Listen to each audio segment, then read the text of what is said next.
Faults of Fools by K. D. Blackburn. Chapter 5, Scene 1.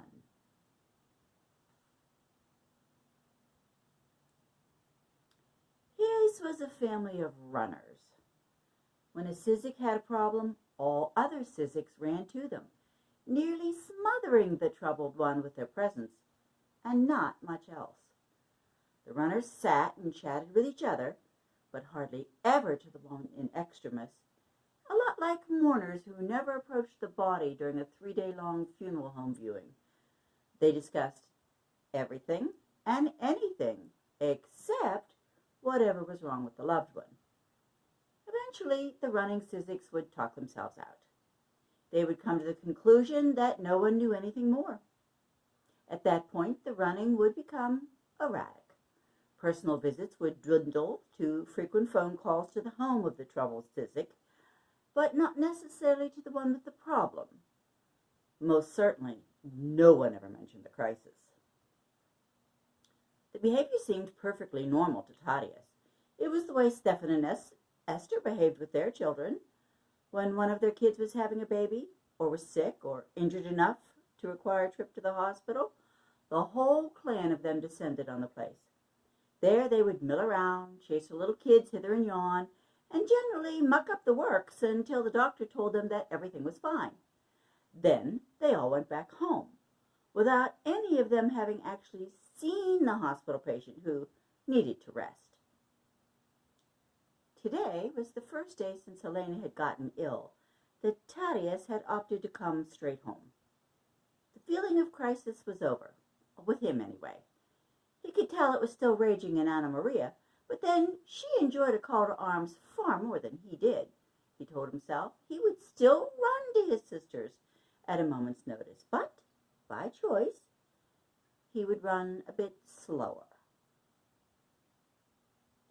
Even though Thaddeus had known Eileen was upstairs each night when he came in, finding her standing before his eyes this evening produced a visceral reaction. All the more surprising to him since he was certain she would be close at hand when he opened the house door. "Was that your daughter I saw departing in a cloud of dusk?" A dirty winter dark-colored car had rocketed forward from a standing stop in the middle of the road and squealed around the bend just as he approached his usual parking spot. This was not an event common in the deep pocket edge of Troy Hill. The driver had had to have business with someone who lived very close. Watching the jackrabbit start, Thaddeus formed the opinion that the driver must have been having trouble with the gas pedal. Either that, or was angry enough to slam the pedal floorwards, regardless of the tight squeeze. Eileen was leaning against the stairwell.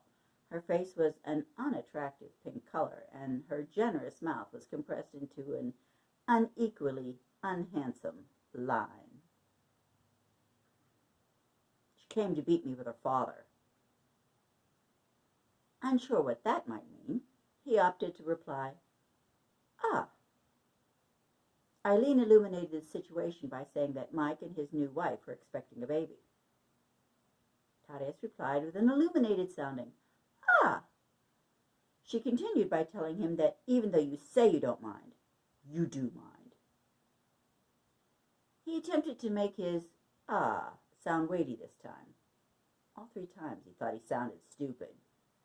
He wanted to offer her some sort of better communication, but he couldn't think of any, having spent a lifetime running rather than communicating. Finally, he brightly offered her the use of the sauna downstairs. "It always makes me feel better." Dumb. So dumb, mentally whacking himself in the head for imbecility. Her voice ground out, "I don't know," as she stormed up the stairs to her rooms. Maybe it would have been better to run to his sister just once more, he considered. Alone upstairs, Helena thought about her ex-husband and her ex-life. When she had been 18 and straight out of Catholic all-girls high school, when she got married like a good Catholic bohemian girl was supposed to do in 1966, well, she got pregnant with Kimberly right away. She missed the sexual revolution. Woodstock happened without her much noticing. Her parents were so happy their daughter had found her place in life so soon. Whatever the conservative air of the times dictated, Eileen had dutifully done. She devoted herself to Kimberly until she went to first grade. By then it was the 1970s, and women were supposed to be well educated, working outside the home, be a good wife, be a good mother, and keep a clean house. So she went to college during the day while Kimberly was in elementary school, earned a teaching degree, got a teaching job, was an attentive mother, a good wife, and kept a clean house. Me decade of the 80s was her "what can I do for you" decade. The air of the times declared that she should have an advanced degree, and so she did that too. With her child away in college, she worked during the day and went to grad school at night. Kimberly's graduation from college and subsequent marriage had been Eileen's ceremonial rite of passage. It was her idea, her escape plan, what she wanted and had wanted for quite a while. But it had hurt when Mike had so easily agreed to her request for divorce. She pretty much said, "Let's do it," and he'd replied, "Well, if that's what you want." Her too willing ex-husband remarried a year later and moved his new, younger wife and her 2 children into what had been their house in Westchester. Technically his house. He had given her the entire savings account in the divorce and kept the house and its contents. A most amicable divorce, as perfect a disassembling of marriage as anyone was ever likely to see.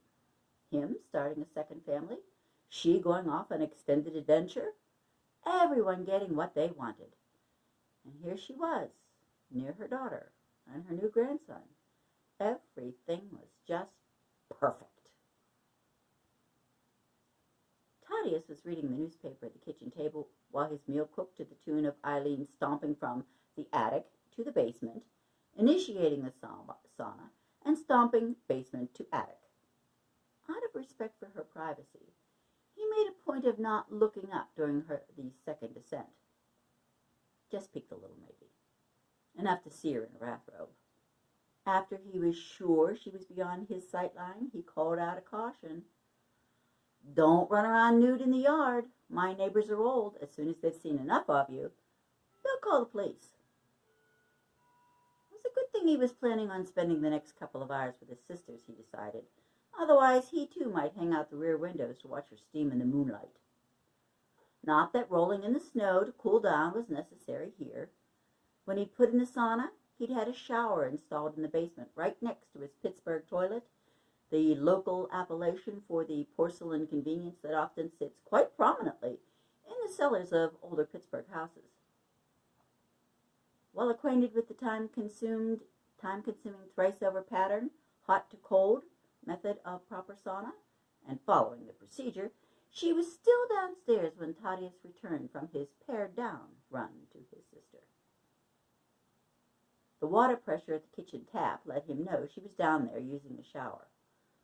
He busied himself doing one household chore and another, passing the time before he could begin his routine in the gymnasium. Hearing the water hammer in the kitchen tap signaling the return of full water pressure, he'd gone into his bedroom to put on his exercise shorts when he heard the doorbell. By the time he got out of his room, Eileen had answered it. She held the wooden door open and had the porch light turned on. He saw the back of Eileen's blue terry cloth bathrobe, tightly pulled around her curvy figure, the back of her bare feet, and the back of her orange fuzzy head. He also saw his eldest sister standing on his porch. Anna Maria's eyes were as wide open as he'd ever seen Eileen's, and that was saying some. He came forward and introduced the 2 women, by name and no more. Anna Maria did her best to bore holes with her eyes. In turn, Eileen averted her face as much as she could without being rude. He noticed that she seemed to be a very odd shade, but knocked it up to the sauna's work. Seconds after answering the door, Eileen hightailed it toward her own domain. Anna Marie noticed that She must have been clutching together the front edges of her robe as she hurried up the stairs. Like most women, she figured if the woman had realized the effect it created from behind, she'd have died from embarrassment. "I don't know who I thought you'd taken as a roommate," she said as she took off her coat and threw it over the arm of a chair. Incredulity registered plainly in her voice. "But I never expected a Zoftig giant with a jack-o'-lantern perched on her shoulders." Not a very charitable description, but typical of her brand of sarcasm. Throughout his life, the main-line defense Thaddeus employed against his sister was to ignore her more caustic comments. Only the faintest of facial twitches registered his disapproval. What did interest him was that he had left their house barely half an hour ago, and now she was here, leaving Elena alone and carrying her briefcase. People said Anna Maria should have been an attorney, and she privately agreed. Presenting evidence to prove her point in a very convincing manner was her strong suit, and she played to it. When a reporter once asked her to define herself in a single word, she hasn't hesitated, offering intrepid, and then explaining the word comes from the making of body armor for knights in the Middle Ages. The armoring smith would bang away on the metal, thunk, thunk, thunk, until he'd made a barrier impervious to attack. The reporter got the visual image easily as he'd seen the councilwoman in action. Written evidence of whatever she was trying to prove was slapped onto a tabletop with a continuous thunk, thunk, thunk. Once settled on the edge of his sofa, she opened her briefcase and began thunking file folders onto Thaddeus's top coffee table. Then, with dramatic flair, she lit a cigarette, allowing him time to be amply impressed by the sight and size of her arsenal. "These files have been sitting in my dining room floor all week," Anna Maria said, waving her hand over the buff-colored folders. "I've been too busy taking care of Elena to read them." Elena was, according to Dr. Biniecki, functioning on a high plane, meaning far from helpless. Her behavior had been, in essence, disassociated, uninterested, and uncooperative. Most of Anna Maria's time this week had been consumed by her impression of the burden Elena was, rather than the real thing. Tonight, Elena had actively listened to Thaddeus talk about her accomplishments in the something-for-practically-nothing business of coupon clipping. It had heartened Anna Maria. So much so that as soon as Elena was in her room and Thaddeus had gone, she picked up her briefcase and began reading the file she had signed out on Monday. Within minutes, the councilwoman realized she had a briefcase full of all the ammunition she ever needed to declare war. What she needed now was someone to help wage it. An old general can talk up a war all he likes, but he can't get a young heart to enlist unless he can show why the fight would benefit the volunteer. On this particular point, her reasoning fell a bit short of the mark, and she knew it. Coming to Thaddeus's house to plead her case was tantamount to groveling, and groveling was loathsome. However, in politics, and more so in life, to get what you want, sometimes you have to do whatever comes next, unpleasant or otherwise, particularly when time is a limiting factor. "I'll help you," she promised her baby brother. "I need you," she wheedled him. "Look at these. It's all here. A clear-cut pattern of kickbacks, shoddy workmanship." She used 2 fingers and a thumb to rap heavily on the individual folders. The other hand held the cigarette away from her ammo stockpile and out over his carpet. Fastidious as ever as far as it suited her, anyway, he inwardly sighed. Thaddeus hurried into the kitchen and brought back his only ashtray. Too late. The ash on the end of her cigarette had already fallen onto the rug before he got it positioned under her stuck-out arm. He let it pass, choosing not to fight that particular battle. "It's no skin off my nose if a guy's a crook," he protested instead. "Politicians are on the take. Everyone knows it. Present company excepted, of course," he backpedaled. It was a dumb remark, and he quietly accepted the umbrage she heaped on him for the next few minutes. Well, she could say whatever she liked. He wasn't going to run for her place on the city council. Waving her campaign flag was one thing. That was okay. Enlisting for battle on the front lines of her cause was an entirely different matter.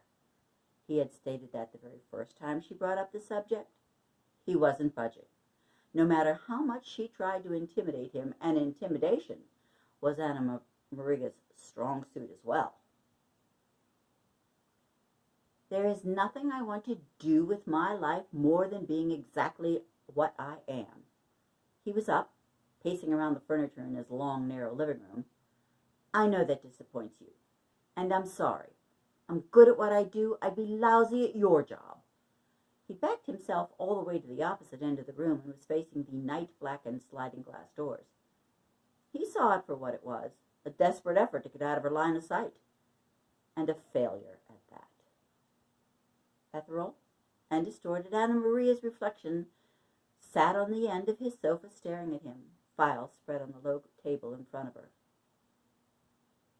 Arthur Huffnagel was the contractor for the electrical work in your classroom, she stated, firing her best volley at his back.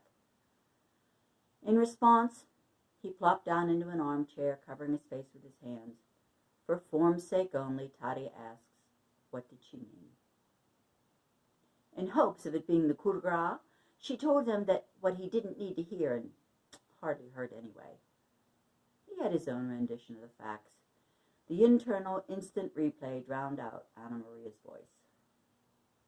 The investigators had decided the fire had been electrical in origin. It was his job to get the kids to safety. All the kids. He had failed. Jeremy, with the solemn face framed by the granite window well, was projected onto his closed eyelids. All 8 of those kids had depended on him to save them. He owed it to them. That's what they paid him to do, to save them from all the terrible things that had burnt them up inside, to save from being burned up by a fire. 4 years ago, he failed Jeremy. He was going to fail the sister that depended on him now. He told her so. Unhurriedly, silently, Anna Maria put on her purple wool coat, adjusted the paisley silk scarf under the collar, and pulled on her black leather gloves. She put her empty black leather briefcase under her arm and gave an unseeing lowered head a firm nod. Disappointment and defeat set deeper creases in her lined face. The front door shut quietly behind her. The manila file folders remained on the coffee table. Silent witnesses to a host of crimes the local hero wasn't about to avenge. Lying in her bed upstairs, Eileen had listened hard and heard some. She thought about coming downstairs, but then heard him head down to the basement. She was asleep long before he came back up. End.